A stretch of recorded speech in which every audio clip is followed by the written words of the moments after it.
Ragging విద్యార్థుల బంగారు భవితను నాశనం చేస్తున్న భూతం. కామెంట్లతో మొదలవుతున్న ర్యాగింగ్ తర్వాత భౌతిక దాడుల వరకు వెళ్తోంది. అనంతపురం జిల్లా కదిరిలో ఓ జూనియర్ కాలేజీలో జరిగిన ఘటన దీనికి ఓ ఉదాహరణ మాత్రమే. జూనియర్లు సీనియర్లు పరస్పరం దాడులకు తెగబట్టమే కాదు, మారణాయుధాలతో కాలేజీకి వచ్చే వరకు వెళ్లిందంటే వ్యవహారం ఎంత ముదిరిందో అర్థం చేసుకోవచ్చు.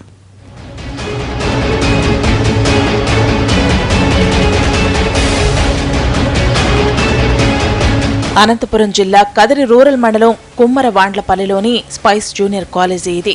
ఇక్కడ ఇంటర్మీడియట్ చదువుతున్న జూనియర్లను సీనియర్ విద్యార్థులు ర్యాగింగ్ చేయడంతో వివాదం మొదలైంది.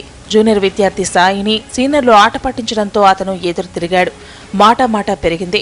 గొడవ పెద్దదై జూనియర్లు సీనియర్లు పరస్పరం దాడులు చేసుకునే వరకు వెళ్లింది.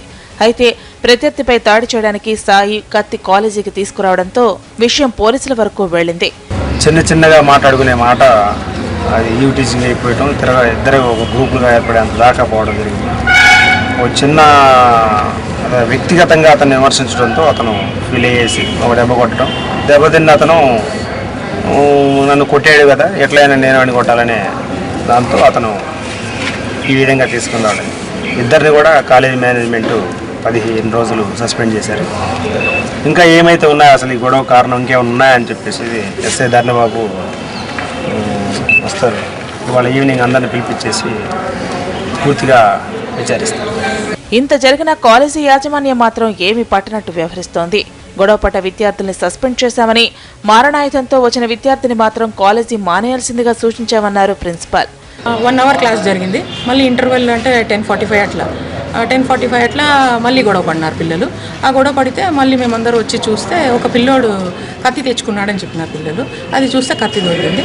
సో ఇంకా నిన్న వాళ్ళు ఆ గొడవలో ఎవరెవరు ఉన్నారో అందరినీ సస్పెండ్ చేసి ఏమో చిన్నగా కామెంట్ చేసుకున్నారంట. ఆ కామెంట్లు ఒకరికొకరు కామెంట్ చేసుకుని ఇంతవరకు పోయింది. మాటలతో పోయేదానికి విద్యార్థులు కత్తులతో దాడులకు తెగబడేందుకు సిద్ధపడటం ఆందోళన కలిగిస్తోంది. ఇలాంటి ఘటనలు పునరావృతం కాకుండా కాలేజీ యాజమాన్యాలు తగిన చర్యలు తీసుకోవాలని కోరుతున్నాయి విద్యార్థి సంఘాలు. కదిరి పట్టణంలో ఈ కళాశాలలో దాదాపు అన్ని కళాశాలలోనే ఇట్లా విద్యార్థులు ఒక గ్రూపులుగా ఏర్పడి దాడులు చేసుకునే పరిస్థితి, లేదంటే పెరిగితనంగా ఉన్నటువంటి విద్యార్థులను ర్యాగింగ్ పేరుతోనో లేదంటే యూటీజింగ్ పేరుతోనో ఇబ్బంది పెట్టేటువంటి పేరు అట్లాంటి పరిస్థితి ఉంది కదిరిలో.